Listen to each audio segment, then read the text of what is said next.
ইলিশ মাছের কাঁটা ভালো, চিংড়ি মাছের টক। 7 টাকাতে কিনবে লোকে, গিলবে গবা গপ, গিলবে গবা গপ, গিলবে গবা গপ। ইলিশ মাছের কাঁটা ভালো, চিংড়ি মাছের টক।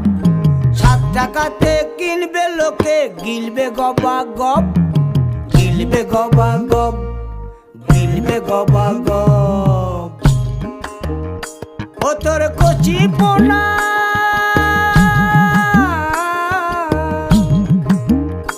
ও তোর কচি পোনা বেচে বেচে হাটে বেচা হবে গো। চুনো পুঁঠি আর বেচিস না, চুনো পুঁঠি আর বেচিস না। ও 30 টাকা কেজি।